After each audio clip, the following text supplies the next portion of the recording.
하나님을 아는 지식 네 번째, 하나님은 거룩하시다. 하나님은 거룩하시다라는 제목으로 함께 은혜를 나누고자 합니다. 하나님은 거룩하십니다. 오늘 본문에서도 오늘 오직 주만 거룩하시니이다, 거룩하시다 이렇게 선언하고 있습니다. 그럼 거룩이라는 것은 도대체 무엇입니까? 거룩, 이 성경 사전을 살펴보니까 히브리어로 거룩이라는 것은 카도시 혹은 코데시라고도 합니다. 이는 우리말로 하면은 잘라내는 것, 분리되는 것. 그래서 의역하면 더러움과 분리된 상태, 이것을 가리켜서 거룩이라고 하는 것입니다. 이 단어가 하나님께 사용되면 피조물과는 전혀 다른 구별되시는 분이시다 하는 것을 나타냄을 우리는 알 수 있습니다. 오늘 본문은 통해서 두 가지 이 거룩의 특징이 특징적으로 나타나는 것을 볼 수 있습니다. 주님의 거룩하심은 도대체 그럼 어떤 특징이냐? 첫째, 이 능력의 탁월성입니다. 오늘 본문 3절에 보니까 주님을 가리켜서 전능하신 이 모든 것을 다 하실 수 있는 분이라고 표현하고 있는 것이죠. 하나님의 전능성은 피조물과는 전혀 다른 그런 차원의 절대적인 차이를 보여주고 있는 것입니다. 주님은 무엇이든지 자신이 원하시는 대로 하실 수 있는 분이시고, 그 영광과 능력과 지혜와 권위와 지식과 선과 사랑 등의 능력이 어떤 피조물과도 비교가 되지 않는 완전한 차이를 보이고 계시는 것입니다. 그래서 하나님이 하시는 일은 크고 놀라우시며 만국의 왕이라고 칭하실 수 있는 것이죠. 그래서 오늘 우리가 읽은 본문은 그분의 위대하심과 그분의 전능하심을 찬양하면서 그것이 거룩의 특성임을 우리에게 보여주고 있는 것입니다. 하나님의 전능성은 특별히 두 가지의 측면에서 빛나고 있습니다. 첫 번째는 창조이죠. 하나님은 전능하셔서 아무것도 없는 무에서 유를 창조해 내셨습니다. 그래서 비록 아담 이후에 타락한 저주받은 이 세상이지만 그럼에도 불구하고 우리들은 자연을 보면서 그리고 사람들을 보면서 참으로 참 아름답다 감탄할 때가 있지 않습니까? 그것을 만드신 하나님은 얼마나 더 아름다우시며 그분의 그 능력은 얼마나 위대하신가. 우리는 그 창조를 통해서 하나님의 그 높고 위대하심을, 그 탁월하심을 깨닫게 되는 것입니다. 또한 구원에 있어서 주님께서는 인간의 능력으로 스스로 구원받을 자격도 능력도 되지 않기 때문에 주님께서 전능하신 그 역사를 통하여 말이 되지 않는 구원의 방편을 여시는 것입니다. 그것은 바로 하나님의 독생자를 이 땅에 참 사람이 되게 하시고, 그리고 그분이 우리를 위하여 십자가에서 못 박혀 죽으시고 부활하심을 통하여 죄와 사망과 저주의 권세에서 우리를 해방하시는 그 방법이라는 것입니다. 그래서 주님의 그 구원 역사를 보면 하나님의 그 전능하심과 놀라우심을 보고 주님을 찬양하지 않을 수 없는 것입니다. 두 번째 하나님의 거룩의 특징은 무엇입니까? 바로 도덕적 완전성입니다. 오늘 본문에 노래하기를 주의 길은 의롭고 참되시다 하며 주의 거룩하심을 나타내고 있는 것입니다. 그래서 이 조엘 비키나 브라이언 코스비가 이렇게 정리를 했어요. 그 어떤 순전함도 하나님의 순전함에 비견할 수 없고, 하나님은 극한의 선하심과 의로우심을 지니고 계신다. 하나님의 행위, 생각, 의도는 온전히 의롭고 완전하다. 이러한 거룩하신 이는 바로 도덕적 완전성의 특징을 가지고 있는 것이죠. 주님보다 더 도덕적이고 그럴 수가 없고, 주님의 도덕은 완전함으로 인간이 하나님을 판단할 수 없습니다. 그러므로 이 두 가지, 능력의 탁월성과 도덕적 완전성, 이 두 가지의 요소가 하나님의 거룩의 특징이라는 것이에요. 근데 놀라운 점은 무엇입니까? 거룩하신 이 하나님께서, 인간과는 완전히 차별되는 하나님께서 우리에게 거룩을 요청하고 계신다는 거예요. 이게 문제란. 여러분, 하나님께서 임하시는 예배의 처소가 거룩하길 원하십니다. 그래서 그것을 뭐라고 부르죠? 성전이라고 부르는 거예요. 거룩한 장소, 라고 칭하는 거예요. 하나님이 역사하시는 시간이 거룩하기를 원하십니다. 그래서 성경은 안식일을 구별하여 거룩하게 하셨다 말씀하고 계세요. 또 주님께서는 하나님께 사용되는 물건이나 재물들이 거룩하기를 원하십니다. 그래서 주님 앞에 바쳐진 것들은 성물이라고 칭하고, 그리고 주님 앞에 드려지는 예물들은 이미 주의 것이라고 선포되게 되는 것입니다. 하나님께서는 또한 거룩한 것을 우리에게 주십니다. 그게 무엇입니까? 하나님의 말씀이요 율법이라고 할 수 있는 것이죠. 심지어 하나님께서는 하나님과 만나는 사람도 거룩하기를 원하고 계시는 거예요. 내가 거룩하니 너희도 거룩하라. 이것은 선택사항이 아니고 주님께서 우리에게 주시는 명령이라는 것이에요. 선택이 아니에요. 반드시 해야 되는 것입니다. 그런데 우리 자신을 바라보면 그 누구도 인간이 하나님이 원하시는 거룩의 수준에 도달할 수 없음을 깨닫게 되는 것이죠. 누가 도덕적 완전성을 가질 수 있으며 누가 능력의 탁월성, 주님과 같은 그런 탁월성을 가질 자가 누가 있느냐 이거예요. 아무도 없다는 거예요. 그러므로 인간이 내가 거룩하게 살겠다고 노력하는 것 자체가 말이 안 된다는 거예요. 내가 거룩한 삶을 살아야지 가능하냐 이거예요. 주님의 기준으로 가능한 문제냐 이거예요. 여러분이 그래서 거룩에 실패하는 거예요. 왜? 불가능한 미션이기 때문에. 그것은 하나님께 속해 있는 것이기 때문에 거룩한 삶이 불가능한 것입니다. 그렇다면 왜 주님은 불가능한 것을 우리에게 요청하시는가? 그것은 바로 우리가 할 수 없는 그것을 하나님이 하시겠다는 거예요. 하나님이 하시겠다는 거예요. 하나님 내가 하겠다 이거예요. 내가 하겠다. 내가 하겠다. 내가 거룩하니 너희도 거룩하라. 우리에게 주신 명령이라고 생각했는데 실상은 주님이 하시겠다는 거예요. 우리 안에서 역사하시겠다는 거예요. 그러한 일을 이루시겠다는 거예요.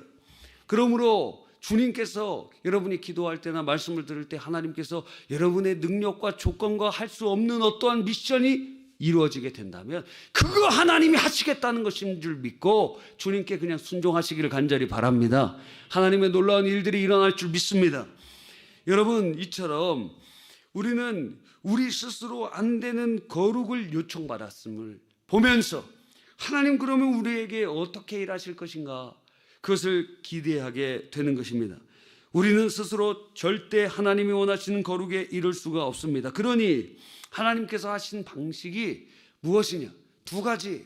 먼저 독생자 예수 그리스도를 보내주셔서 우리를 거룩해 하셨습니다. 어떻게 해요? 예수님께서 우리의 죄를 다 짊어지시고 십자가에서 죽으시사 예수님의 피값으로 우리의 죄의 삭을 치러주셨다는 거예요. 그래서 주님의 피값으로 우리의 죄값, 죄의 삭이 무엇입니까? 사망이잖아요. 사망. 그러니까 죄의 값을 치르려면 반드시 죽어야 된다는 거예요. 다른 걸로 보석이 되지 않아요. 다른 어떤 형벌로 헤어지지 않아요. 죄 진 자는 죽어야 된다고요. 죄를 지은 자는 반드시 죽어야 된다고요. 그것이 하나님의 법이라는 거예요. 그러니까 예수님이 우리를 대신하여 그래서 죽으신 거예요. 다른 게 없어요. 내가 이렇게 착한 일 많이 하면 절대 죄는 씻어질 수도 없고 없어질 수도 없다는 거예요. 죄의 경중이 있을 수 있지만 죄의 결과는 똑같아요. 그게 무엇이냐? 죽는다는 거예요. 아담이 무슨 잘못했어요? 선악과 하나 먹었다는 것뿐인데 저주받아 영생을 상실하고 에덴에서 쫓겨나고 그리고 망하게 된 것입니다. 그러므로 우리가 어떻게 거룩에 이를 수 있는가?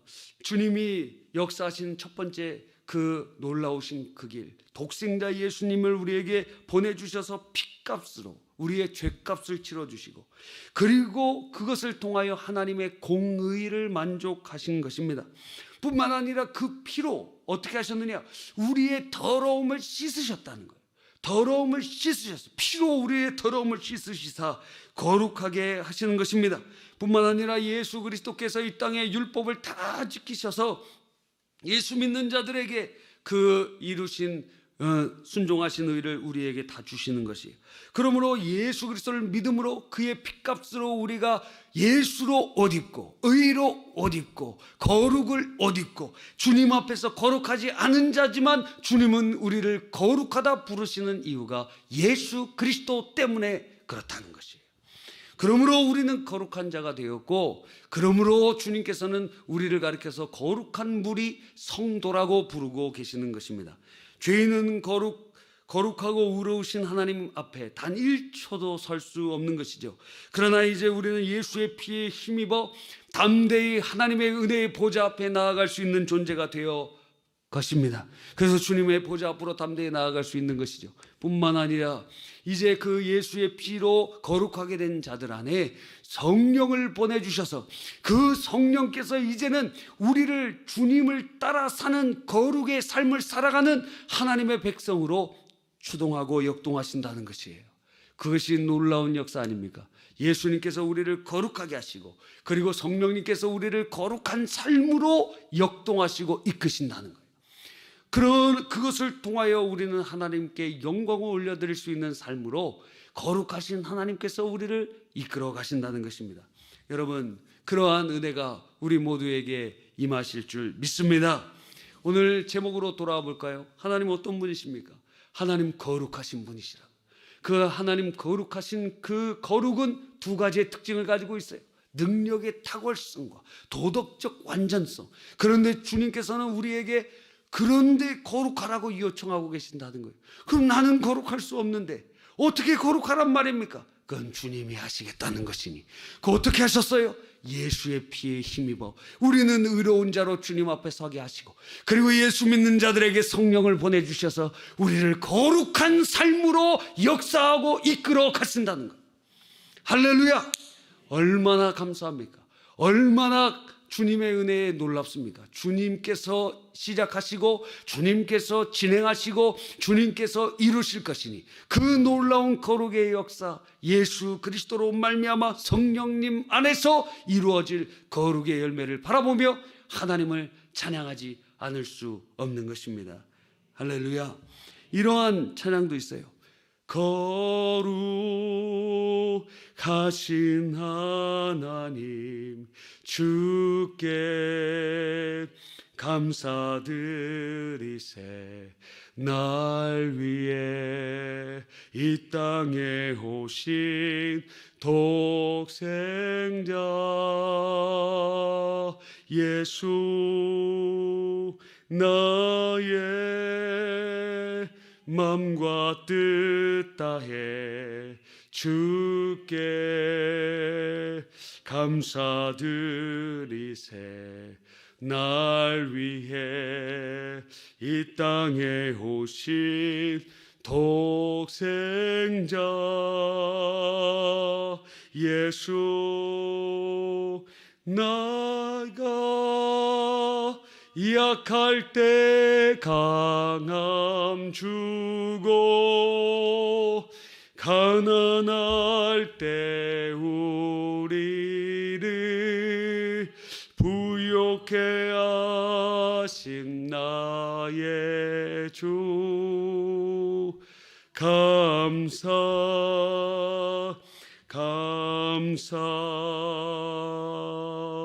또 이런 찬양도 있죠. 주의 보좌로 나아갈 때에 나 어떻게 해야 할까? 나를 구원한 주의 십자가, 그것을 믿으며 가네. 자격 없는 내 힘이 아닌 오직 예수님의 보혈로, 자격 없는 내 힘이 아닌 오직 예수님의 보혈로. 함께 찬양합시다. 주의 보좌로 나아갈 때에 어떻게 나가야 할까?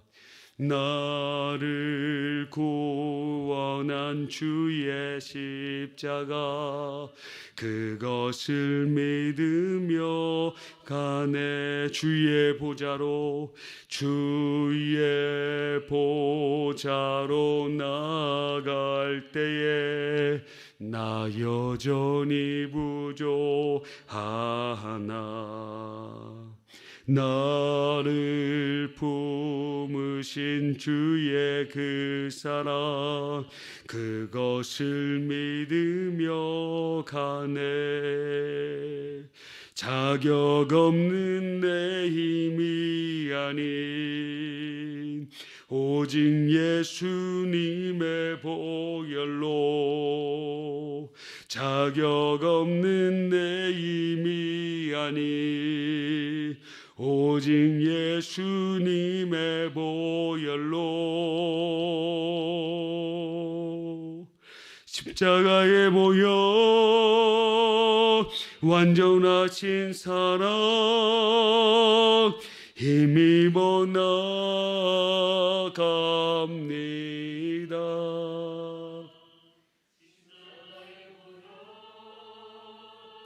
완전하신 사랑 힘입어 예배합니다. 우리 이 시간 기도합시다. 이 시간 기도할 때 하나님은 거룩하신 분입니다. 그 하나님 거룩하신 그 하나님 능력의 탁월성과 도덕적 완전성을 가지셔서 우리 피조물과는 완전히 구별되시는 하나님, 그 하나님을 묵상하시고 그리고 그분이 우리를 거룩하라고 그렇게 말씀하십니다. 그 거룩 우리의 능력으로 되는 것이 아니라 오직 예수님의 보혈로 되는 것이요 성령 안에서 되는 것이니 주님, 우리가 우리 스스로 거룩하려고 한 모든 노력을 내려놓고 오직 주의 보혈만을 의지합니다. 오직 성령님의 능력을 의지합니다. 주여 우리를 이끌어 주시옵소서 하고 또 내일 있을 전인적 치유 수양회 위해서 우리 주여 한번 외치고 기도하시다가 자유롭게 돌아가시길 바랍니다. 주여.